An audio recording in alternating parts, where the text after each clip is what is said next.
Hello everyone, कैसे हैं आप सभी लोग। आई होप सभी लोग अच्छे होंगे और सभी लोग पढ़ाई में अच्छे से जुटे होंगे, राइट। तो लास्ट लेक्चर के अंदर हम लोगों ने बात करी थी फंडामेंटल राइट्स के बारे में। किसके बारे में? फंडामेंटल राइट्स के बारे में हम लोगों ने जानने की कोशिश की थी कि फंडामेंटल राइट्स किस तरह से ड्राइव होते हैं, हमारे पार्ट नंबर 3 के अंदर बिलोंग करते हैं। हमने कुछ कुछ जो चीज़ें जानने की कोशिश की थी, एक छोटा सा रिविज़न हम लोग उसका कर लेते हैं ताकि हमें आगे का रास्ता क्लियर होता चला जाए, राइट। तो हम लोगों ने देखो कॉन्स्टिट्यूशन को हम लोग पढ़ रहे हैं। किसको पढ़ रहे हैं? कॉन्स्टिट्यूशन को पढ़ रहे हैं। कॉन्स्टिट्यूशन के अंदर मैंने आपको बताया था कुछ चीज़ें होती हैं, राइट। जैसे हम कॉन्स्टिट्यूशन को खोलते हैं तो हमें प्रेम्बल नज़र आता है। प्रेम्बल को हमने जाना था, प्रेम्बल से भी पहले हमने कॉन्स्टिट्यूशन कैसे बना था, ये सारी चीज़ें जानने की कोशिश की थी। उसके बाद हमने शेड्यूल्स देखी थी, जो हमारे कॉन्स्टिट्यूशन में शेड्यूल्स हैं। वर्तमान में हमारे कॉन्स्टिट्यूशन में 12 शेड्यूल्स हैं। जब कॉन्स्टिट्यूशन ओरिजिनेट हुआ था तब 8 शेड्यूल्स हुआ करती थी, अभी 12 शेड्यूल्स हैं। उनके बारे में भी हम लोगों ने जानने की कोशिश की थी। उसके बाद हम लोगों ने देखे थे पार्ट्स, जो कि 22 हैं। अगर हम टोटल काउंट करें तो 25 आज की डेट में है, लेकिन जब कॉन्स्टिट्यूशन ओरिजिनेट हुआ था तब 22 थे। आज की डेट में 25 है। ओके।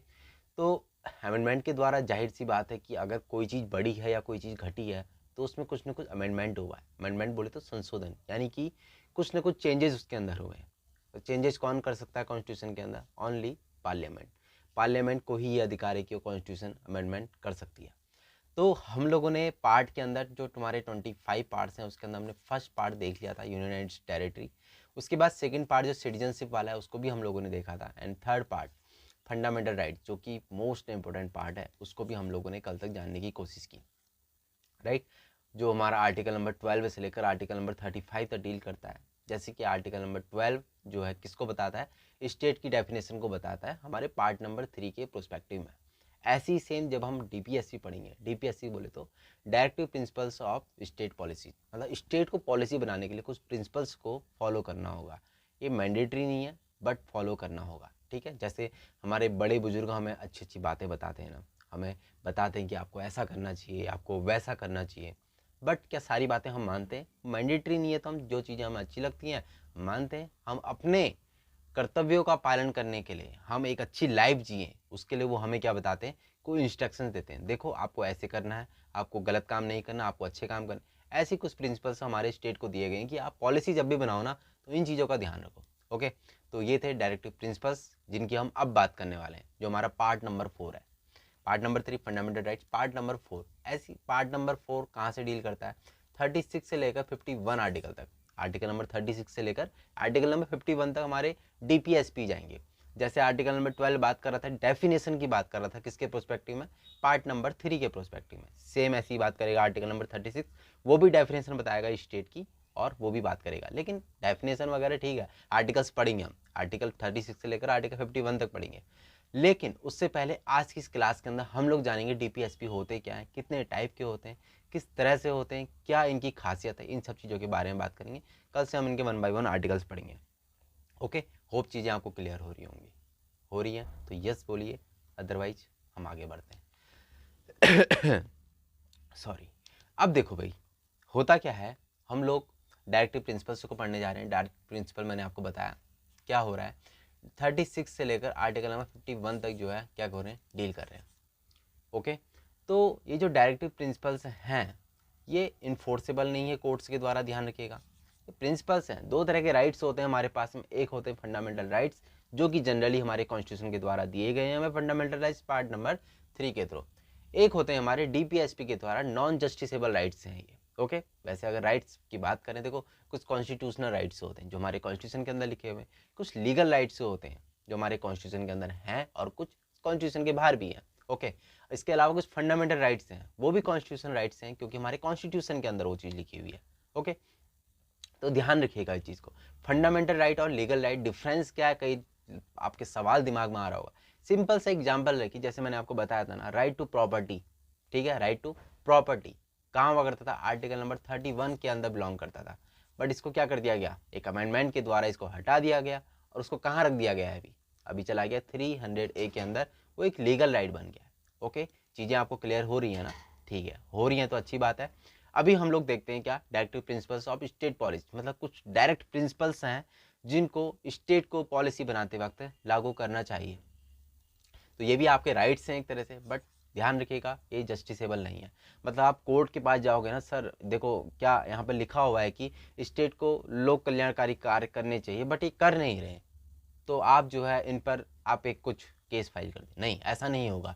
क्यों? क्योंकि जस्टिसेबल नहीं है। देखो अब क्या बात है ना, मान लीजिए सपोज स्टेट के पास पैसा ही नहीं है तो क्या करेगा? आप चाहते हो एक अच्छी लाइफ जीना, आप चाहते हो एक कार खरीदना, आप चाहते हो कि एक मेरे पास एक बंगलो हो, लेकिन आपके पास जब फाइनेंशियल आपका स्टेटस उस चीज़ को वेरी नहीं कर रहा है तो आप कैसे खरीदोगे? राइट, ऐसी सेम चीज़ है। उनको है, जब स्टार्टिंग में देखा था हम लोगों ने कि सबको क्या होनी चाहिए, फ्री एजुकेशन होनी चाहिए। जो छोटे बच्चे हैं ऐसे देखते हो 6 साल से 14 साल के बच्चों को क्या होनी चाहिए, फ्री फ्री एजुकेशन होनी चाहिए। राइट, उनको जो एलिमेंट्री एजुकेशन, जो प्राइमरी एजुकेशन है वो एकदम फ्री ऑफ कॉस्ट होनी चाहिए। बट ऐसा लिखा गया था, कब कहाँ लिखा गया था? हमारे जो फंडामेंटल ड्यूटीज़ हैं वहाँ पर लिखा गया। फंडामेंटल ड्यूटीज हालांकि पहले नहीं थी, बाद में इसको एड ऑन किया गया। राइट, तो इससे पहले कहाँ लिखा गया? डायरेक्टिव प्रिंसिपल्स में लिखा गया था। उसके बाद फंडामेंटल ड्यूटीज़ की तरह हमारे सामने आया। उसके बाद 2002 के अंदर उसको कहाँ ऐड कर दिया गया? हमारा फंडामेंटल राइट बना दिया गया। राइट, फंडामेंटल राइट बना दिया गया। ध्यान रखिएगा, बहुत इंपॉर्टेंट चीज़ें हैं, एक एक चीज़ को हम लोग चलते चलेंगे पकड़ के। तो ये चीज़ें हैं किसके बारे में? Fundamental duties, fundamental rights, DPSP, बहुत एक दूसरे से कनेक्टेड है। ध्यान से पढ़िएगा, बहुत मज़ा आने वाला है इसमें, और क्वेश्चन भी सबसे ज़्यादा यहीं से बनते हैं। ध्यान रखिएगा, DPSP, fundamental rights, fundamental duties. Okay, तो हम लोग स्टार्ट करते हैं इस चीज़ को। देखो, आर्टिकल नंबर 36 से लेकर आर्टिकल नंबर 51 तक जो है हमारे क्या है? डीपीएसपीज हैं, जिनके बारे में हम लोगों ने बात करी। Part 4 of the Indian constitution इससे डील करता है। एंड साथ ही साथ बात करें, इसको हमने बोरो किया कहाँ से? आयरलैंड के कॉन्स्टिट्यूशन ने बोरो किया। और आयरलैंड वालों ने कहाँ से किया? Spanish constitution. मतलब इसकी जो जड़ है कहाँ है? स्पेनिश कॉन्स्टिट्यूशन है। स्पेनिश से आयरलैंड ने बोरो किया, आयरलैंड से हमने बोरो कर लिया। राइट, तो ध्यान रखिएगा।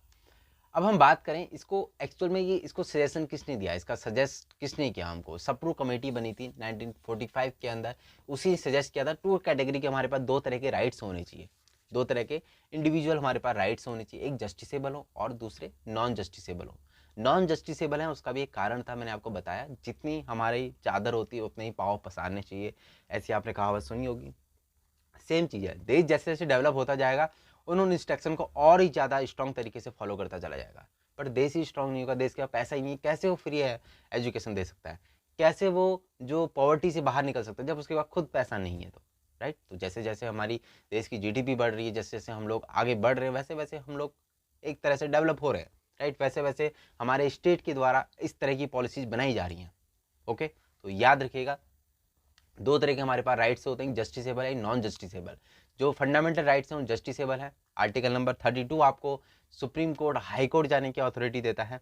ठीक है, आपको परमिट देता है कि आप जो अगर किसी फंडामेंटल राइट का आपके उल्लंघन होता है, वायलेशन होता है, तो आप कहाँ जा सकते हो? डायरेक्ट सुप्रीम कोर्ट भी जा सकते हो। राइट, लेकिन फंडा डीपीएसपी वाले केस में नहीं है, राइट है बट नॉन जस्टिसेबल है। ओके, ध्यान रखिएगा। As we know our fundamental rights, whereas the non-justiciable rights one are the directive principles of state policy. Okay, non-justiciable rights है state directive principle of state policy। ध्यान रखिए, देखो अगर आप बात करें जो directive principles of state policies हैं, ये इनका क्लासिफिकेशन हमने जनरली 3 तरीके से किया गया। ऐसा कोई क्लासिफिकेशन जनरली होता नहीं है, लेकिन हमारे जो कॉन्स्टिट्यूशनल साइंटिस्ट जिन्हें हम कह सकते हैं, ठीक है, हमारे संवैधानिक जो वैज्ञानिक हैं, उनके द्वारा एक क्लासिफिकेशन किया गया जिससे हमें इसको समझना, इसको रीड करना, इसको पढ़ना और अपने अंदर एक डेवलप करना इन चीज़ों को, वो आसान हो जाता है। ठीक है, तो वो कौन कौन से 3 तरह के प्रिंसिपल्स में इसको हमने डिवाइड कर रखा है, उन्हीं चीज़ों के बारे में बात करता है। कौन कौन से हैं भैया? देखो, यह है एक सोशलिस्टिक प्रिंसिपल, समाजवाद के बारे में आप खुद ही देखोगे, जहाँ पर अब गरीबी से उठने की बात होगी, जहाँ समान तरीके से वितरण की, वहाँ पर सोशलिस्टिक प्रिंसिपल। ठीक है, यहाँ समाज को हमें क्या करना है? उठाना है। ठीक है, इस तरह से एक सोशलिस्टिक प्रिंसिपल की एक वहाँ पर से विचारधारा पैदा होती है। उसी विचारधारा पर हमने कुछ जो है आर्टिकल्स को, कुछ इसमें जो प्रिंसिपल्स हैं उनको डिवाइड कर दिया। एक गांधीयन प्रिंसिपल है, अगले कौन से हैं? गांधीयन प्रिंसिपल यानी गांधी जी की विचारधारा। गांधी जी का बहुत बड़ा रोल रहा है, आपको पता है कि हमारे देश को एक इंडिपेंडेंट कराने में, हमारे देश को फ्रीडम देने में हमारे गांधी जी का, हमारे राष्ट्रपिता गांधी जी का एक बड़ा रोल रहा है। तो उनके जो प्रिंसिपल्स थे, जैसे आप बात करेंगे पंचायत होनी चाहिए ना, पंचायत आप देखते हो 73 74 अमेंडमेंट जो हुआ था, ठीक है, जिससे हमारे पास पंचायतों को लीगलिटी मिली। ओके, तो इस तरह की जो विचारधारा है कि पंचायत होनी चाहिए, है ना, राम राज्य वाला उनका सिद्धांत था, किसका, गांधी जी का। तो इस तरह के जब भी प्रिंसिपल्स हमें दिखेंगे तो वहाँ पर क्या आ जाएगी, गांधीयन प्रिंसिपल्स होंगे। जनरली हम जब इनको पढ़ते हैं ना, अभी मैं आपको दिखाऊंगा आगे की स्लाइड के अंदर कि आप जनरली पकड़ लोगे इनको, आपको रटने की जरूरत नहीं है। तीसरे टाइप के प्रिंसिपल्स हैं लिबरल इंटेलेक्चुअल प्रिंसिपल। क्या बात होगी लिबरल की, जहाँ बात होगी उदारता की, ना इधर ना उधर, एक सामान्य एक इंसान की दृष्टि से देखा जाएगा क्या सही होना चाहिए क्या गलत होना चाहिए, ठीक है। जैसे यूनिवर्सल सिविल कोड है, यूनिफॉर्म सिविल कोड, ठीक है, कि हाँ सबके लिए एक कानून होना चाहिए ना, कोई धर्म कोई जाति ऐसे जो अलग अलग टाइप के कानून बने हुए अलग रिलीजन को लेकर अलग अलग कम्युनिटी को लेकर वो नहीं होनी चाहिए, बोलता है यूनिफॉर्म सिविल कोड। तो ये लिबरल है, आप देख रहे हो ना किसी के साथ पक्षपात नहीं हो रहा है यहाँ पे, तो वहाँ पर लिबरल लिबरल इंटेलेक्चुअल प्रिंसिपल्स हमें नजर आएंगे। तो वो कौन कौन से हैं एक नज़र में देखते हैं, बाकी हमने तो कल से इनको पढ़ना ही है ना, हम 1 बाय 1 इनको पढ़ेंगे अच्छे से और ख़त्म कर देंगे इसको, ठीक है।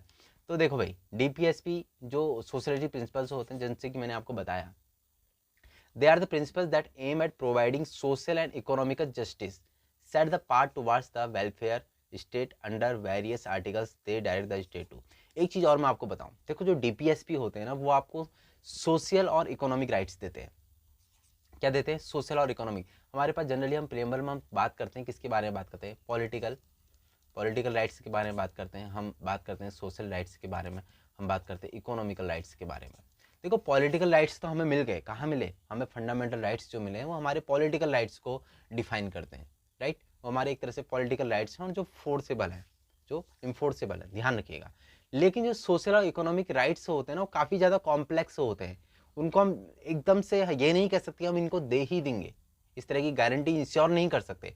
इसीलिए इनको हमने डीपीएससी में रखा। डीपीएससी में क्यों रखा, क्योंकि नॉन जस्टिसेबल है, ठीक है। स्टेट को जब भी लगेगा कि हाँ हम इतने समृद्ध हो चुके हैं तो उसको इन्फोर्स कराएगा ना, बट ध्यान रखिए कोर्ट के द्वारा इन्फोर्सेबल नहीं है। ठीक है, तो अब मैं आपसे पूछूं हमें सोशल और इकोनॉमिक जस्टिस कौन देता है, हमारे कॉन्स्टिट्यूशन के तो हमें देता है कौन, डीपीएसपी।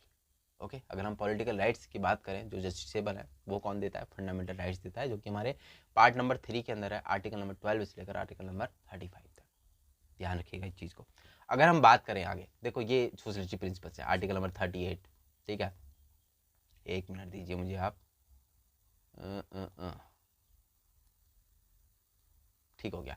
देखो आर्टिकल नंबर 38, 39, 39A, 41, 42, 43, 43 एंड 47, जब हम इनको पढ़ेंगे ना, आप जब इनको पढ़ेंगे हम लोग, अभी आप लोग देखोगे जनरली हमें वैसे ही पता लग रहा है कि हाँ ये तो सोशलिस्टिक प्रिंसिपल है, हाँ ये गांधीयन प्रिंसिपल, जैसे गांधीयन प्रिंसिपल देखिए।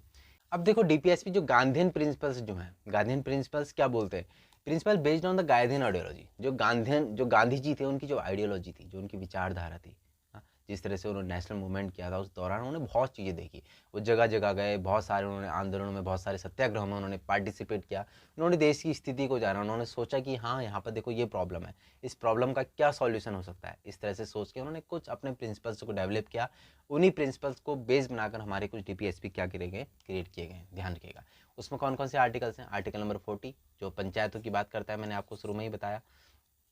आर्टिकल नंबर 43 देखो, प्रोमोट कॉटेज इंडस्ट्री, वो कहते हैं स्वदेशी, हम स्वदेश को अपनाएं, जो स्वदेश में हमारे देश में बनी हुई चीज़ें उनको हम प्रमोट करें, तो अपने देश की चीज़ों को प्रमोट करेंगे तभी तो हमारे देश की जीडीपी बढ़ेगी ना, तभी तो हम डेवलप होंगे ना भाई, इसीलिए, ठीक है। आर्टिकल 43B एंड 46, 47, 48 ये सब किसके बारे में बात करते हैं, हमारे गांधी जी की जो विचारधारा थी उनको प्रमोट करते, उन्हीं को हमने डीपीएसपी में रखा हुआ है, गॉट इट।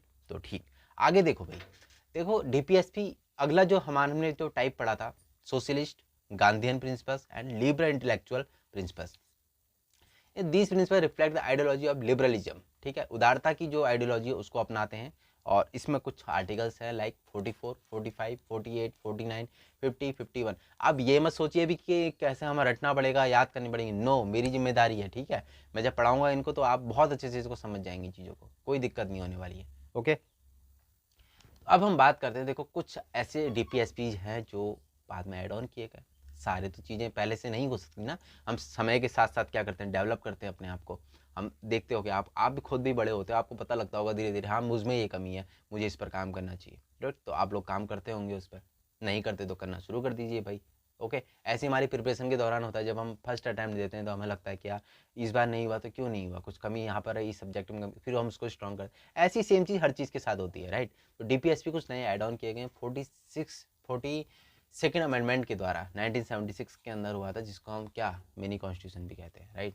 तो इसमें हमने 4 नए DPSP ऐड किए। कौन कौन से? 39, 39A, 43A एंड 48A। 4 तरह के हमने DPSPs को ऐड किया, इनको भी हम लोग पढ़ेंगे आगे, राइट। तो इस तरह से हमारा DPSP वाला जो चैप्टर है वो कंप्लीट नहीं होता है, ठीक है। हमने यार DPSP का ओवरव्यू लिया, हमने जानने की कोशिश की DPSP क्या है। देखो इसका थोड़ा थोड़ा वो भी होता है, क्रिटिसिज्म भी होता है कि हाँ ये देखो एक रेगुलर फॉर्मेट में नहीं है, कहीं पर आप देखोगे गांधीयन प्रिंसिपल लाइन से नहीं चल रहे ना। तो क्योंकि हमारे जो मैंने बताया ना कॉन्स्टिट्यूशनल जो हमारे साइंटिस्ट हैं उनके द्वारा डेवलप की गई आइडियोलॉजी है, उसी के हिसाब से उन्होंने क्लासीफाई कर रखा है इनको। तो एक रेगुलरिटी हमें नज़र नहीं आती कि कहीं पर भी कुछ भी चला गया, तो क्रिटिसाइज़ करने वाले लोग क्रिटिसाइज़ करते हैं इसी तरीके से। और साथ ही साथ नॉन जस्टिसेबल है, तो यार क्यों दिए वाला राइट, कई बार कई लोग क्वेश्चन करते हैं भैया दिए ही क्यों, जब आप इनको इन्फोर्स ही नहीं करा सकते हो तो राइट देने की ज़रूरत क्या थी, राइट। तो इस तरह से बहुत सारा क्रिटिसिज्म है, इसको भी हम लोग जानने की कोशिश करेंगे। ध्यान रखिएगा अगली 2 क्लासेस के अंदर कोर्स कम मतलब कोशिश करेंगे कि इसको हम एंड करें, ठीक है। तो चैनल पर नए हो तो यार चैनल को सब्सक्राइब करना एंड बेल नोटिफिकेशन को क्लिक कर लेना। इससे क्या होगा कि आपको नोटिफिकेशन मिल जाएंगे, खैर ये सब तो आपको पता ही होगा। एंड अपने दोस्तों को ज़रूर शेयर कीजिएगा, ठीक है। एंड टेलीग्राम ज्वाइन कर सकते हो, डिस्क्रिप्शन में लिंक मिल जाएगा। बाकी ओके, मिलते हैं कल की क्लास के अंदर। बहुत इंपॉर्टेंट क्लास है, DPSP हम लोग पढ़ने वाले हैं 1 बाय 1। तो हम देखो 51 तक हम लोग आर्टिकल बाय आर्टिकल ही चलेंगे, उसके बाद हम लोग देखेंगे कि हम जो है कॉन्सेप्ट पे काम करेंगे, ठीक है। एक कॉन्सेप्ट है पार्लियामेंट है, पूरा समझेंगे उसको। राष्ट्रपति है, पूरा समझेंगे राष्ट्रपति की क्या पोजीशन है, क्या उसकी पावर्स होती हैं, क्या इसके पास वीटोज है, ये सारी चीज़ों को हम लोग क्या करेंगे जानने की कोशिश करेंगे। फिर कॉन्सेप्चुअल हमारा ज़्यादा चलेगा, मज़ा ज़्यादा आएगा, ठीक है। कुछ लेक्चर्स बोरिंग भी हैं आगे, लेकिन कोई दिक्कत नहीं है, ठीक है। मैं हूं ना तुम्हारे साथ, कोई दिक्कत नहीं। तो मिलते हैं कल की क्लास के अंदर। बाय बाय, टेक केयर, अपना ख्याल रखिए एंड स्वस्थ रहिए। जब स्वस्थ रहेंगे तभी आप पढ़ पाएंगे अच्छे से। Bye bye.